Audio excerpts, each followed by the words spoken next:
One being that in our original proposal, it was in the form of a resolution, and I think any action that the city goes forward to the Board of Commissioners with should probably be also in the form of a resolution. So we could either have the option of reaffirming the original resolution or adopting a resolution that accepts some of these changes if any of them are acceptable to the council.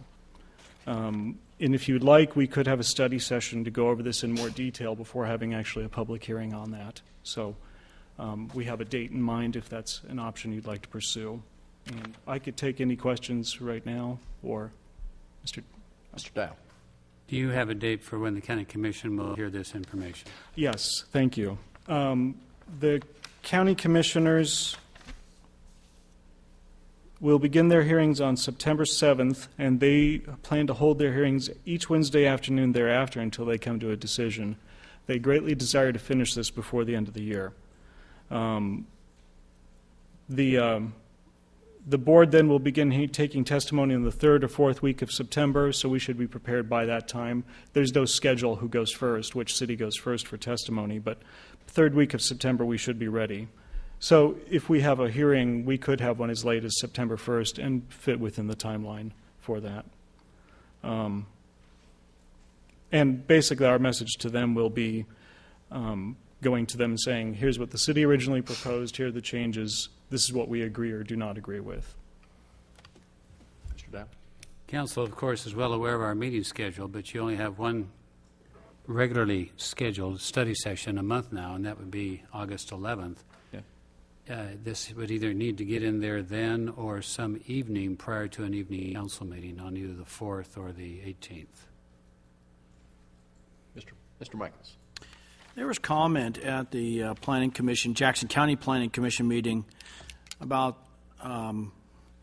properties that we included in being somewhat arbitrary in how we chose them, and they didn't seem to see how we chose them. But then again, I didn't understand their methodology for excluding these properties as well, and I would like to see some of that addressed because that was an interesting comment, to say the least. I'll try to compile what the rationales were that they gave for their choices and bring that to you in the study session or a hearing. Mr. Trusser. I'd be very interested in hearing the rationale, and like Mr. Michaels, I was intrigued by that comment, especially knowing the intensity, some of which even precedes your employment with the city, the intensity of how some of these things were debated and discussed, which seems to have been lost on one or two members of the County Planning Commission. Mr. Adam. Yes. One quick question on the Hyatt property. I thought that was really a mapping error, wasn't? Well, that's what we considered it. That was why originally staff was very comfortable in bringing it forward, is because none of the property around it was considered high-quality agriculture, and it was because of something that, it was more of an oversight that we thought would pass through. So that took me by surprise. And on that Hollywood subdivision,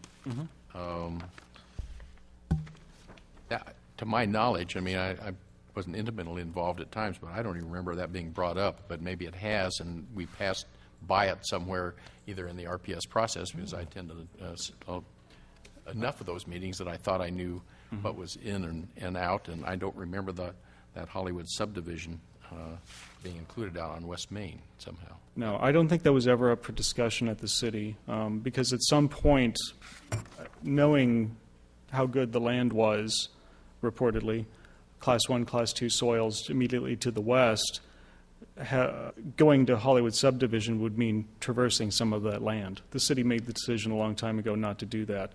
There was a gap piece in MD9 you can see in our original proposal, especially on the detail map on the back. There's a gap portion where street connections can be made through that we thought that's justifiable.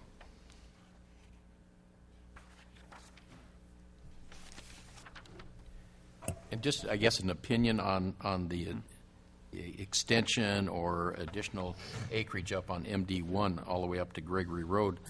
That goes through some of, does that go through some of the Denman area or some wetlands at least up in that area? I thought Denman was just north of North of it. I don't know offhand, sorry. That's okay. I was just curious where, and again, I don't remember discussing that whole piece of property, I guess, all the way up to Gregory Road, so. Mr. Strasser?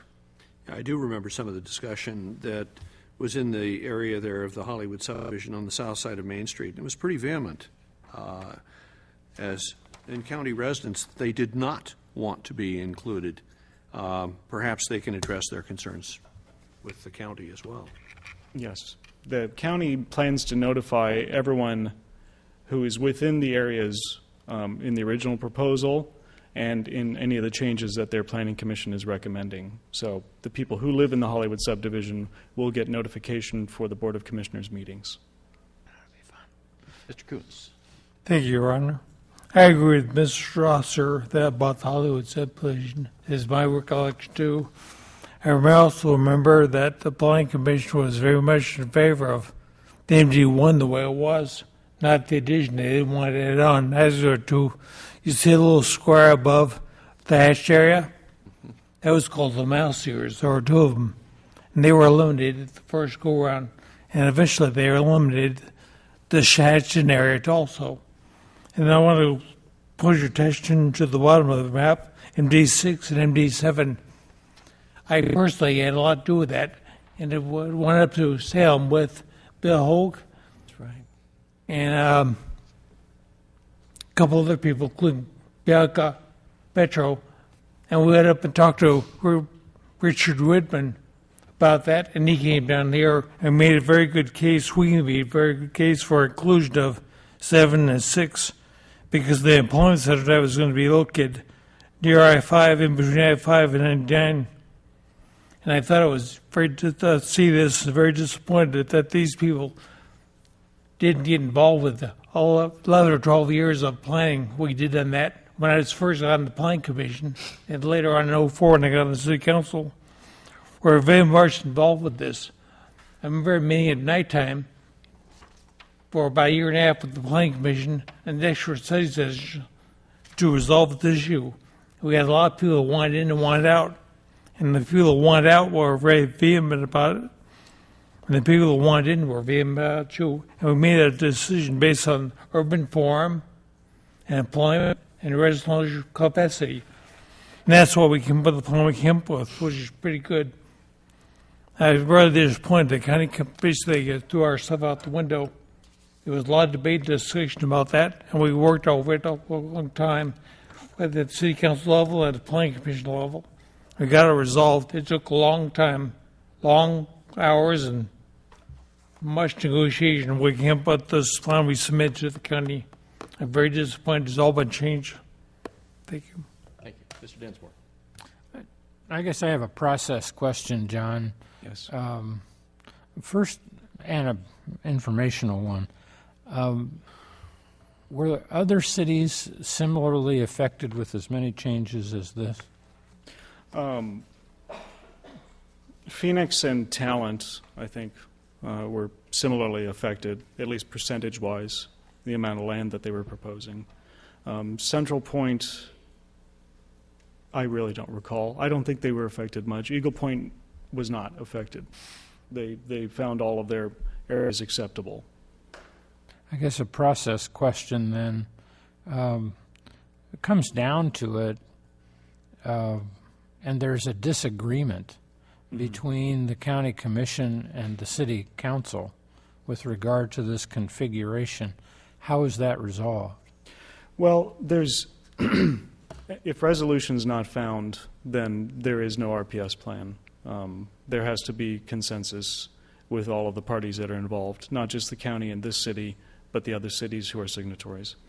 The only option is if the city goes to the county board of commissioners and says, we don't agree with these parts here, and we'd like you to accept our original proposal. If they don't agree with that, if they come up with yet another modification, or they agree mostly with the city, then it goes back to the city to determine if it can accept those other changes. if the city can, then, everything works out. If not, the city's only option, I think, at that point is to try and persuade the county to look at it one more time. But, we start getting into a spiral, a downward spiral by that point. Is that what they call the nuclear option at that point? I mean, you just sort of, after 10, 12 years of work, to have some of these things either deleted or added that we were in agreement with, I think pretty generally with the other cities, and through the process to have certain, like the Hollywood subdivision and some other things, and the deletion of MD7 and MD6. I don't know the rationale. I watched a little bit of some of the hearings, and we got pilloried pretty good in the hearings at times by the chair of the board and some others too. So I don't want to see this go down the drain, but on the other hand, I think we do have at least the ability to appeal to the county commissioners at this point with our testimony, and I think that's what we, as you said, either by resolution or to make sure that our voice is heard. Mr. Strasser? Yes, I guess what bothers me, and you hit on part of it, I mean, you got 12 years worth of work. There are dozens and dozens of people that have worked cooperatively to get this, and while I always want to hear what other opinions have to say, the opinions of a very, very select group of people essentially negated much of the work of dozens and dozens and dozens of people. It seemed they were so enamored, at least one or two of them, of their own opinion that they couldn't hear the opinions of others. And those strident comments reflect the lack of objectivity that they had. So, yeah, I'm ticked. This is not good. Okay, Mr. Coons. Thank you. I agree with Mr. Strasser. In MD7 and MD6, we consider the land. We talked to the orchards who own land, and there's soil problem there. They have very low producing soil. Do a kind of a cliche that runs through the soil. They can't increase the yield to profitability. So that's why those were included in urban form. I have a real problem with them just shining over that when you have statistics from year to year for orchards, and they're just ignored. That's why that land was added, because it was not producing a profitable crop year after year. So I'm a little after that. Other comments?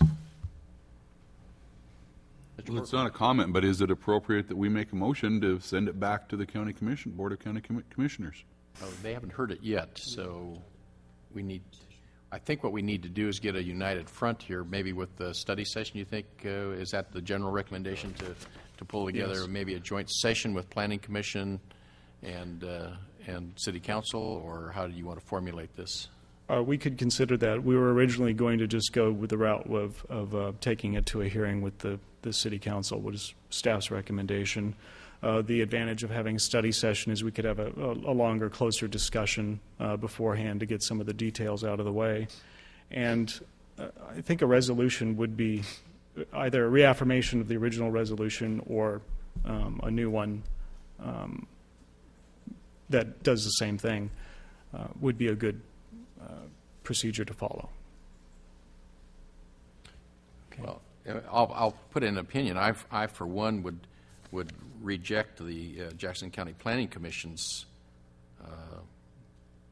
changes in the RPS boundaries, and I would have a resolution that would reaffirm our original thesis that this is where we want to be, and along with urban form and other things, to make sure that we stick true to what our thought process was. And maybe we can formulate it a little differently, but Mr. Strasser? Would you like a motion to that effect, Mayor? Sure. So moved. Second. Okay. So we have a motion and a second then to draft a resolution reaffirming our commitment to the original RPS planning process and the boundaries that we set, then I'm assuming.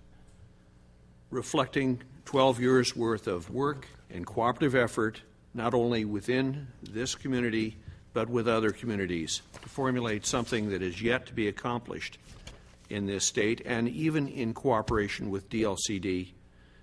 Much thought, much effort was put into this. It was far from capricious, and I would simply suggest